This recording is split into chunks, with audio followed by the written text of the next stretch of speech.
Hey everyone, it's Sylvie speaking. Today we're going to be playing Train Simulator 2022. This is a game I've wanted to do a video on for a while. It's just because you have to devote some time into it. It's one of those things that doesn't always come out well, and there's been a few retakes just to make sure everything does go to plan in the video and the simulator and everything. We're going to be driving a TransPennine Class 802 today from Liverpool Lime Street to Manchester, Victoria. This is going to be a fairly quick video as far as simulators go. It's only going to be about 40 minutes drive. And what I'm going to do, just because we do have a time limit on this before we have to depart, I'm just going to set up the train and I'll talk through things as we go along. So I'm just going to put the master key in, put the reverser into neutral, acknowledge the warnings, and the AWS. And there we go. Next I'm going to set the lights to full, as it's before 8 AM and we need to set the lights to the night setting. And we're going to open the doors. Let me just quickly double check which side the doors are. It's on the left, so let's open the doors. And we're departing at 5:51 as the calendar goes, so we've got about a minute to wait at Liverpool Lime Street before we depart. So while we are waiting, just to give you a little introduction to the train, the Class 802 is a bi-mode electric diesel multiple unit. What this means is that it is ultimately an electric multiple unit, but it has some diesel generators that can provide power to the traction motors on the wheels, which means that it can operate away from overhead wires, it can operate away from electricity supply. However, for normal use and for use today, because this route is electrified, we do have a pantograph, as you can see here, that the train is going to draw its power from. So we're not going to use the diesel mode today, it's going to be purely electric. We're going to be taking the Chatmoss line, which is the northern line. There are two lines that go from Liverpool to Manchester. There's the Chatmoss line, and then there's the southern line, which goes via Warrington. The southern line does not have any electrification, so that's where you would need to use the diesel mode on this train, or a diesel multiple unit, such as the Class 185, which the TransPennine Express operator does also use for its routes. In fact, I believe they use the 185 for this route that we're driving for other services, where they don't have enough 801s to cover. So we're in the cab now. Just a quick control. I won't go over all the controls now because we are going to be leaving very shortly. But something you will notice is this speed limiter. I'm going to set this up to our speed limit that we're going to start with. And this is sort of the one where, not the first speed limit we come across, but the speed limit where we're going to be stuck at earliest, if that makes sense. So we do hit a 75 limit for quite a while.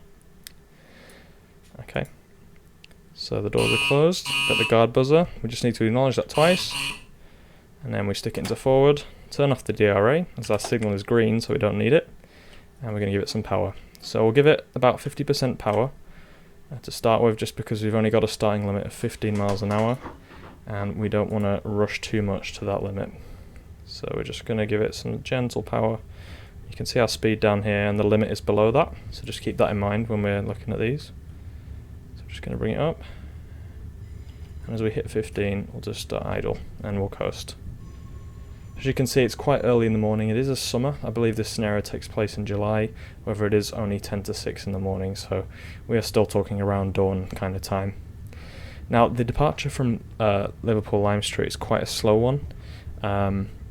It's just, we've got all these tunnels and bridges and everything through here that does mean it takes quite a while for us to actually hit a proper speed limit. So we're going up to 25 in a moment once the rear of the train passes the signal, the speed marker that we just passed. And once we pass that, we're just going to pop up to 25. Just for your information, down here, this is the track, sort of the incoming track information. So this shows us the track ahead of the train. It shows us a gradient. You can see like lifting up slightly. It shows us incoming signals, speed limits, and it'll also show us stations as they come up as well. So because I am not a devoted full real-time train driver in real life, and I don't really have the time to route learn, I'm treating this as my route learning sort of guide, because it'll just let me know what to expect. So we're going to go up to 40 miles an hour now, so we've passed the limit.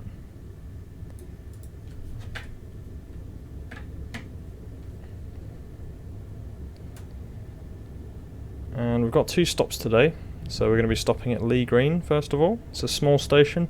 In fact, it's quite a short platform, So what we'll find with Lee Green is that we won't actually be able to fit the whole train on, and therefore we're going to only open doors on the you're only going to only open the doors that are actually next to the platform. So I believe that the rear carriage, just the rear carriage out of the 5, doesn't actually fit onto the platform. So what I'm going to do is I'm just going to change the door mode. So it's set to guard operated selective door opening. And what that will do is it will make sure it won't open the doors on the carriages which are not over the platform. Obviously we don't want passengers tumbling out onto the track. It's not very good for health and safety. So we're just holding it at sort of minimum power here just as we climb up this gradient to leave the station. Should be roughly good for us. And as the gradient is levelling off now, we're just going to drop it to coast. I'm passing the first station, which is Edge Hill. It's literally just outside the tunnels leading from Liverpool M Street. Not many trains really stop here, to be honest. It's mainly something you pass through at a slow speed. On our right is the West Coast Main Line, so that will go down to Wolverhampton, Birmingham. Well, we'll go to Stafford first, and then along the Birmingham Loop or the Trent Valley Loop, depending on which sort of loop of the West Coast Main Line you follow. And eventually that goes all the way down to London, Euston.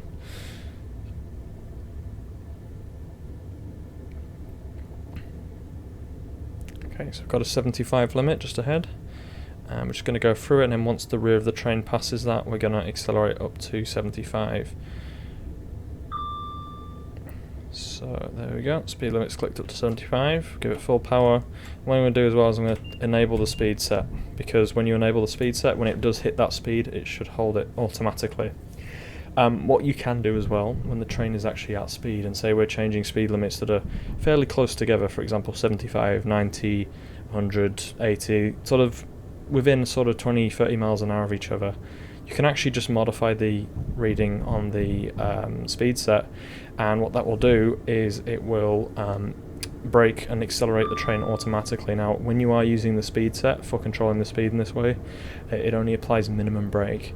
It will give maximum throttle, but it will only apply minimum brake. So mainly you want to save that for when there's quite a small difference in speed.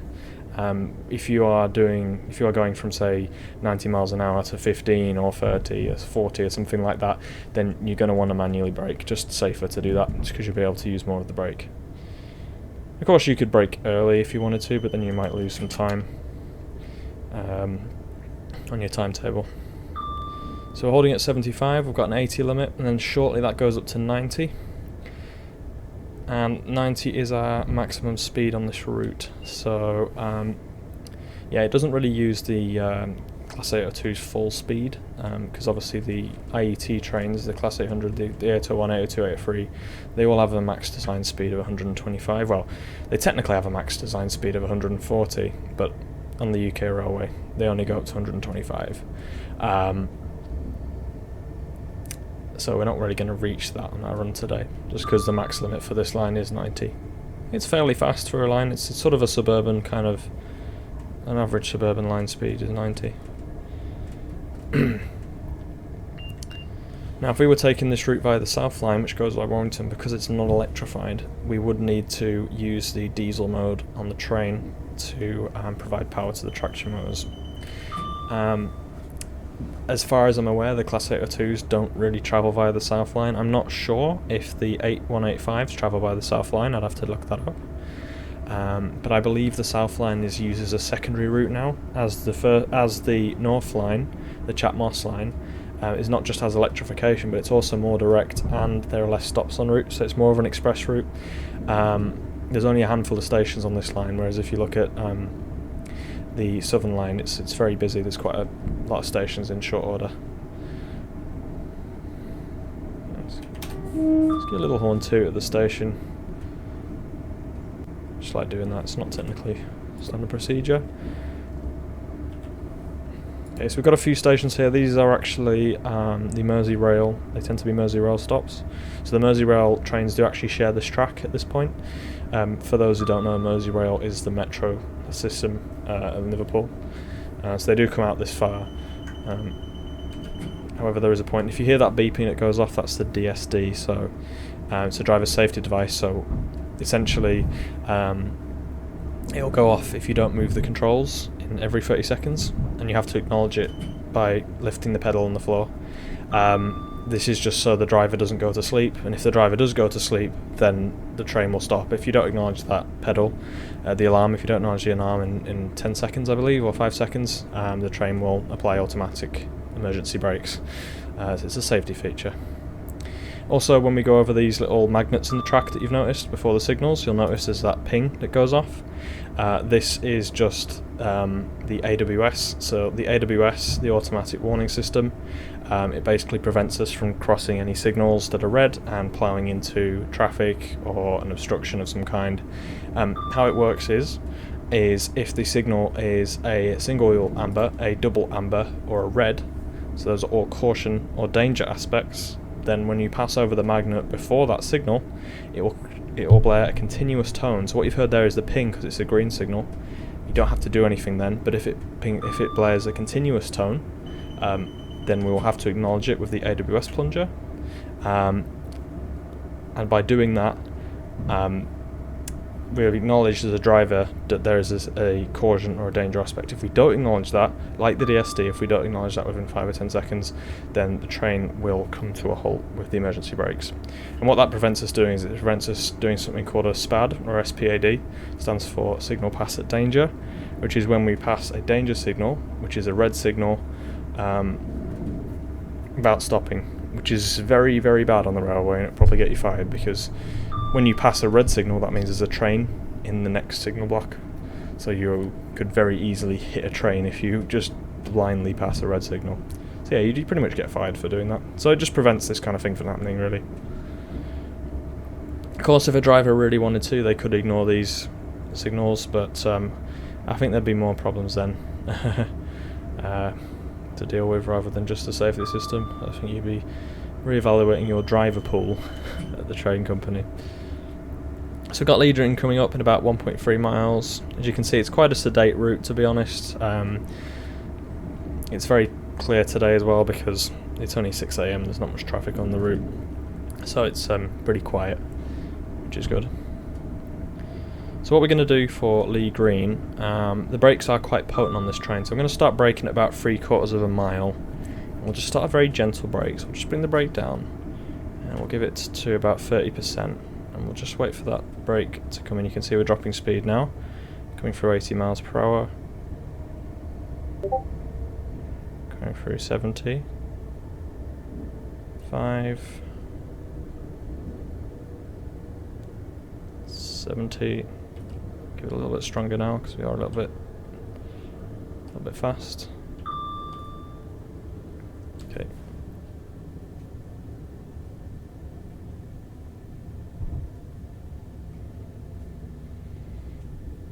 Okay, and we're going to aim to stop right at the end. So we did misjudge that a bit. That was a little bit too fast, but we should be absolutely fine. Okay, so we're going to stop right at the end where that purple marker is, just there. Okay, let's get a minimum brake. And there we go. So we're going to put it into neutral. We're going to open the doors. And what we should see is the doors open. And if we go down right to the end, you can see that that last carriage isn't on the platform. So the second from last carriage is the final carriage that's going to be on the station, which is fine. Just tell the passengers to move in. So we are at Lee Green until 6:06. Then we're going to Newton de Willows, it's in about 5 miles. And then finally we're going to arrive at Manchester Victoria. So it's going to wait here. And obviously when the guard closes the doors, we'll get 2 buzzes and we'll be able to set off. So yeah, that was a little bit misjudged. I did brake a little bit too late there. I did have to throw it into full service to get us to stop in time. But, you know, all in all, we did stop fine, and it's totally fine to use full service. It's just preferably not.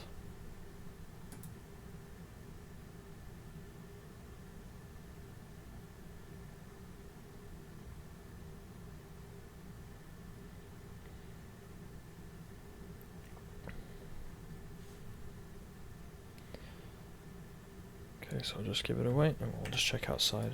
Let's take a quick look at the unit here. Very nice looking train, the 802.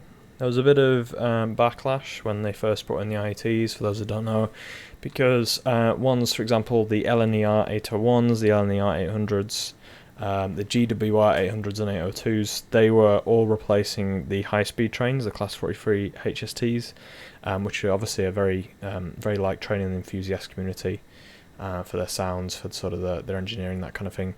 And they were replacing those trains because those trains have been on the railways since 1975 or so, so about coming up on about 40 years, and they were replacing. There was a lot of backlash against the HST replacement with these because these trains aren't perfect. They don't have the best ride quality in the world. The seats are a little bit hard. In terms of passenger comfort, they're not quite up to the level that the HSTs were. However, they're a lot more efficient from what I understand to operate. They're obviously a lot quicker. The fact that they can run on both diesel and electricity means that they produce less pollution, because the HSTs used to run on the electric lines because they had to do a long distance route, where they'd obviously end up on a line that isn't electrified. So it makes a lot of sense, to be honest, that they were replaced, and they're very good trains, and I like them. It's just obviously people have issues because in terms of passenger comfort, they're not quite equivalent, which is fair enough. Okay, so we're coming up to our departure time now. Just going to wait for the doors to close. Should be any second now. There we go. And when the guard does his 2 buzzes, we're going to acknowledge. Like that. Into forward.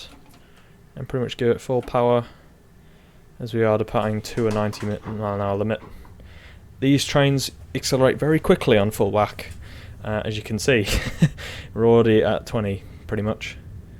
What was that, like 10 seconds? We're at 20 miles an hour. Very quick. I would say, you know, these accelerate faster than some cars, some slower cars. Yeah, it's pretty impressive. And I think that's partially to do with the fact that they're very light.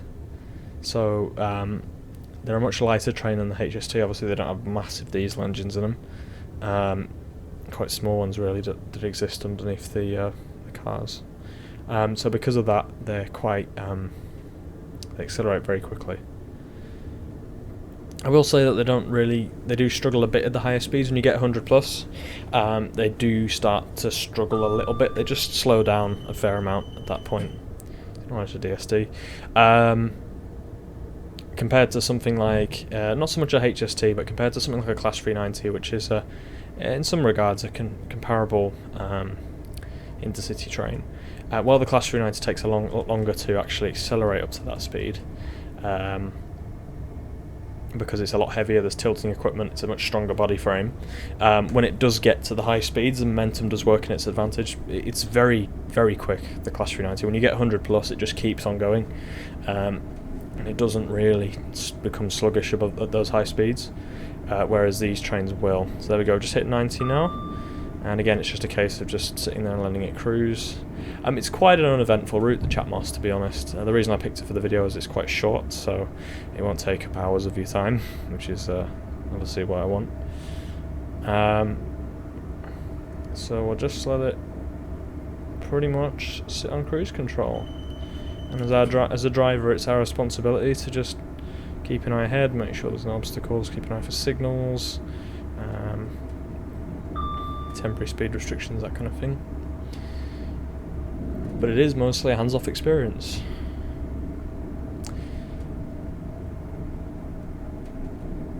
So we've got about 2.5 miles to Newton-le-Willows, and it's going to be a similar situation, Newton-le-Willows. So I'll try and brake a little bit earlier this time, just so we don't lead the passengers to throw all their tea over their companions in the opposite tables, or over the back of the seat, as that wouldn't be ideal. And then Newton-le-Willows is the same situation when it comes to the platform being quite short. So again, selected door operation, all but the last door, all but the last carriage is going to have the doors on the platform. Okay, so there's the station coming up. We're going to brake at about a mile this time. And we'll see where that puts us. Here's another station. I don't recall exactly what it is, but you can even little toot. Okay, coming up to a mile, it's going to start braking. We're giving it a little bit stronger this time.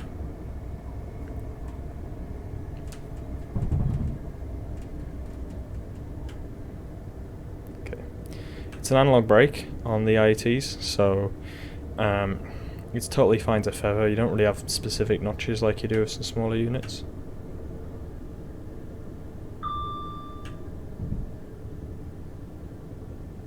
Totally fine to feather it. As long as you don't overdo it, you don't just, you know, change it all the time, that's fine. Okay. Going to station now, let's keep braking. I'm going to hit the station at about 25 miles per hour.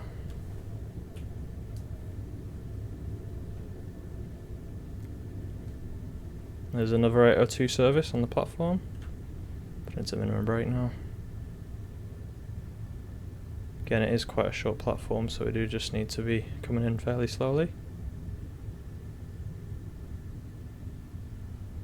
Okay, a little bit more. And again, we're going to stop right at the end of the platform.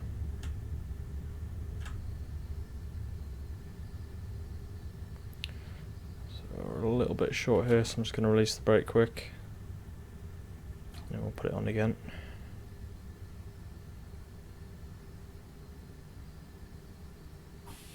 There we go. And put it into neutral. And open the doors. Just check how we did. So we're a little bit short. But that last carriage is pretty much on the platform, so we'll consider that a success. I don't drive quite as well when I'm being recorded, just because there's a little bit more distraction just from the whole idea of having to give commentary and all that kind of thing. There's a go, buzzer, quite a short stop. And we'll give it full power again.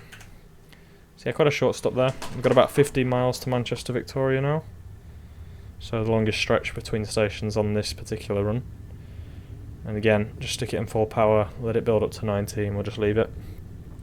The speed limit does drop when we approach Manchester. I believe it goes down to 75 as we run along the M60 motorway, I think. We'll be at 75 for a few miles before we actually arrive at the station. The rail network around Manchester Victoria is quite complicated as well. Manchester has quite a number of railways, elevated railways around the city centre.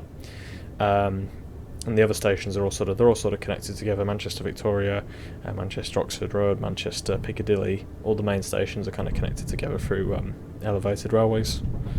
So we do get a bit of a complicated rail system there. So it's generally quite slow. I believe it's 25 miles per hour around there. So quite a slow entrance really to Manchester Victoria, a bit like Liverpool High Street, which is fine. Okay, there's a neutral section there, so you notice the power just went. So every so often we'll have a neutral section along the route, so that's when the power is cut to the wires at a certain length. It's just so it can change from one substation to the other, essentially. I believe the process is to just let it go through the neutral section and see what happens. There might be a case of reducing the power, and I can't remember exactly what the procedure is, but that's totally fine to do, I'm pretty sure what we did there. Okay, so we're coming out at 90 now. Sun's getting up now.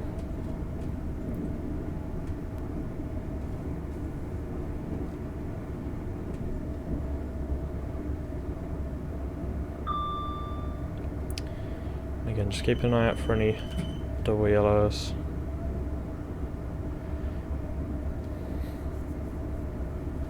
As I said, we should have greens all the way if the traffic's clear. Generally you'll find that if it's busy, if there's a slow train ahead, in the next few blocks, then that's when you'll start seeing the double yellow and single yellow things to give you warning of the train being in the block ahead. If you tend to get a slow stopping service, then that can hold up us, as obviously they're stopping at every station and we're not. We will find that we'll have to slow down or stop once or twice just to give the person ahead some room to keep on with their pattern. But generally on the railways you try to keep it so there's enough space that the express services can come through unhindered. So you make sure that the express services are well spaced out from the stoppers. Obviously it doesn't always work out that way. You'll find in the real world they're quite often stopped. But you know, it's what's attempted. Okay. Let's just go slow at 90. We're at 12 miles now.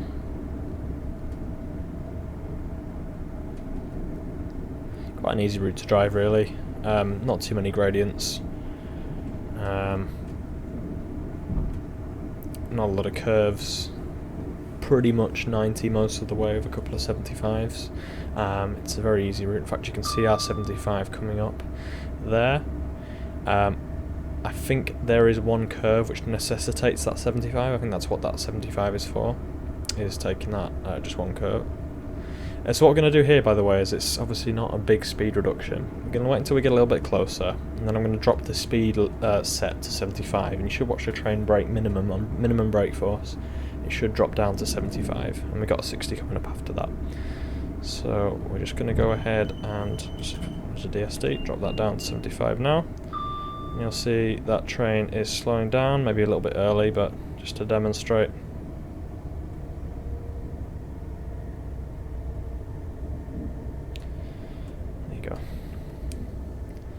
See the train drop down. I believe where that 60 limit is, that's the curve that I'm on about. So we'll do the same for the 60. So you've got an AWS. That's giving us a warning for the speed reductions. You can see that yellow board with the triangle there.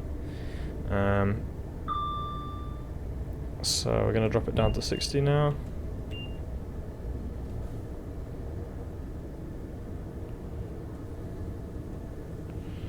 Again, we're a little bit early for this, but just to demonstrate how this works. There we go.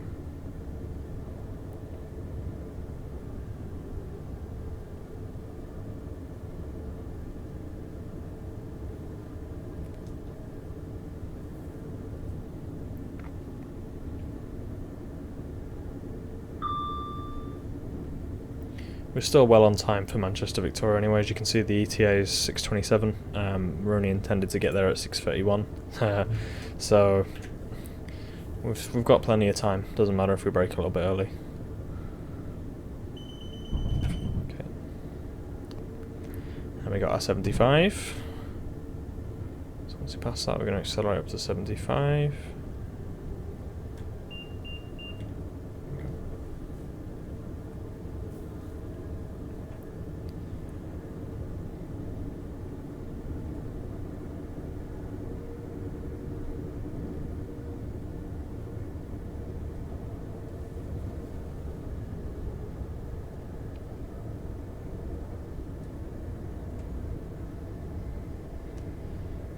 Yep, 75 miles per hour, and I believe that we do maintain this now up until we hit Manchester.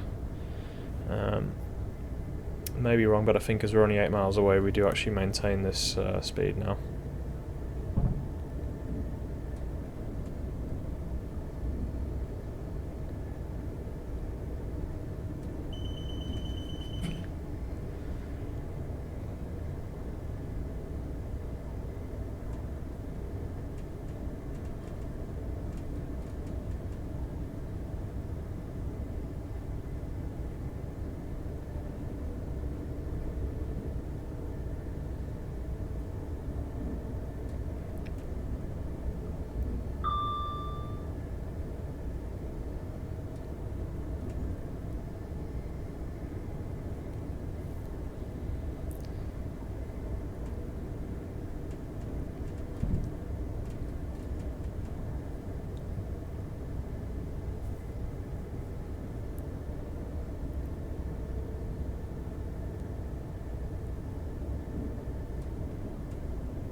crossing a motorway there. I wouldn't be able to tell you exactly what motorway that is, but it's a motorway.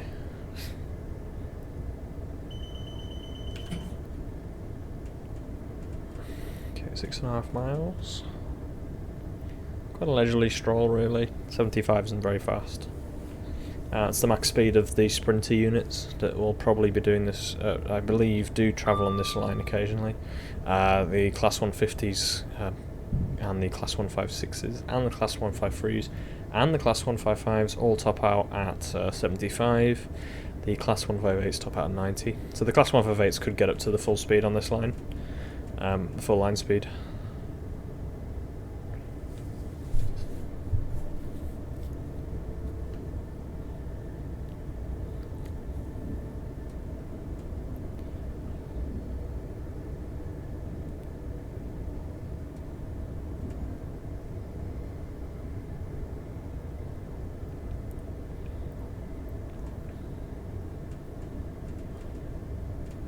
Okay, AWS going off. Just going to double check and see if that is for a signal. It's not, it's for green. It's probably for the diverging. So there's, you saw a warning speed symbol there. It's probably going for a junction where it'll go off to the left. Speed limit of 40, but we're not taking the junction, so we can ignore that one.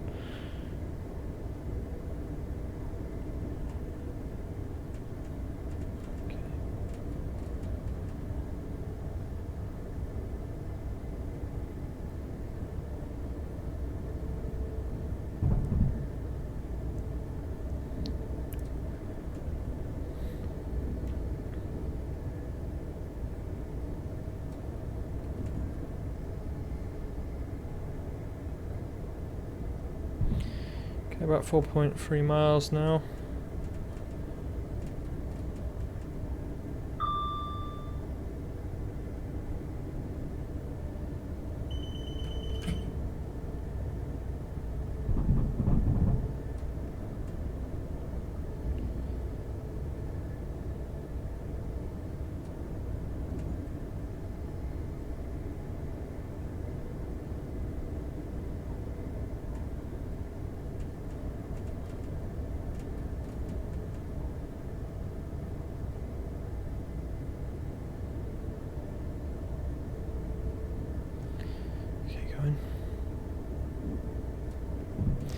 And in about 1.5 miles we've got the 1.7 miles, sorry, we've got the 50 limit coming up, and there's the M60 motorway I mentioned.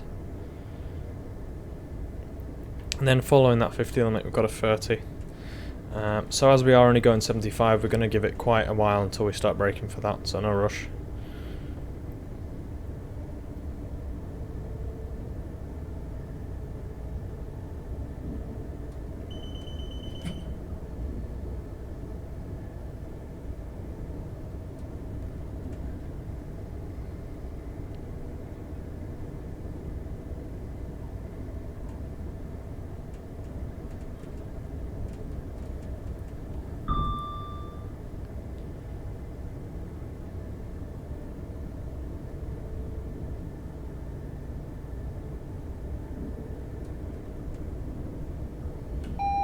Okay, got the AWS warning, so we're going to start braking.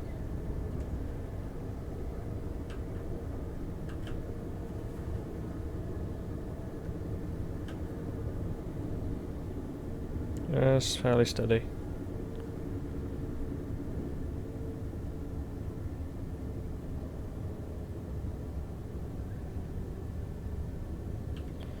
And we're going to stick it in. We'll let it coast for a minute, and then we'll brake down to the 30 pretty much as soon as we hit this 50. There we go. So it's going to bring it down to 30, nice and steady.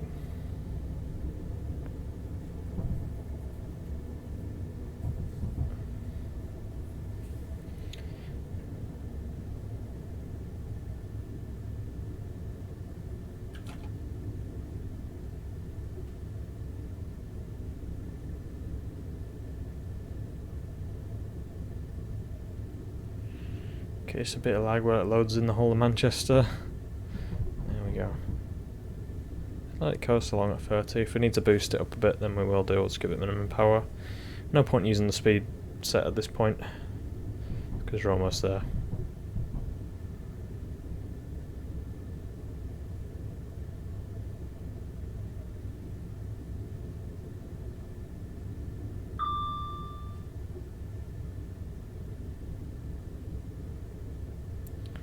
Okay, about a mile to go.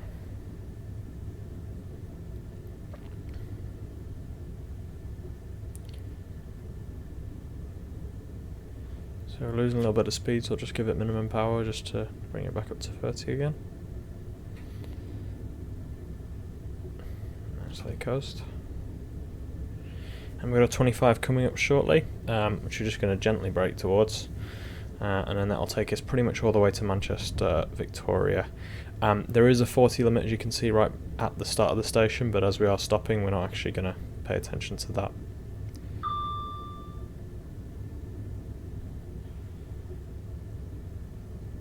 Okay, start braking for the 25.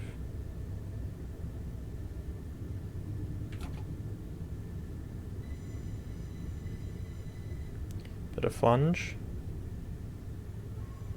That's the squealing of the wheels on the curved track. If you're going around it quite quick.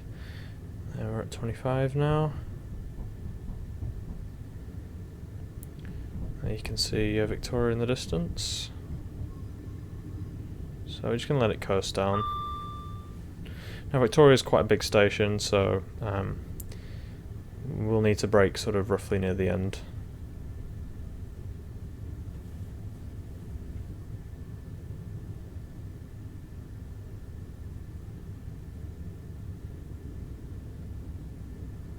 So that's gently coasting.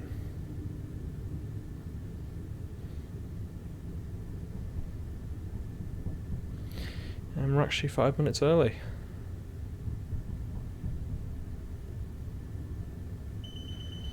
Probably because he came in really fast for Lee Green and had to brake quite strongly, so he probably gained some time just with that firm brake. Okay, here we are. Manchester Victoria, we're going to slowly add in a bit of brake about now. And we're going to aim to stop right at the end of the platform. So I'll just gently brake down.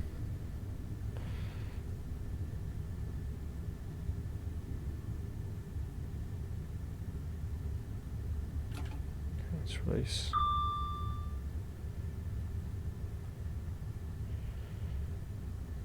A little bit more.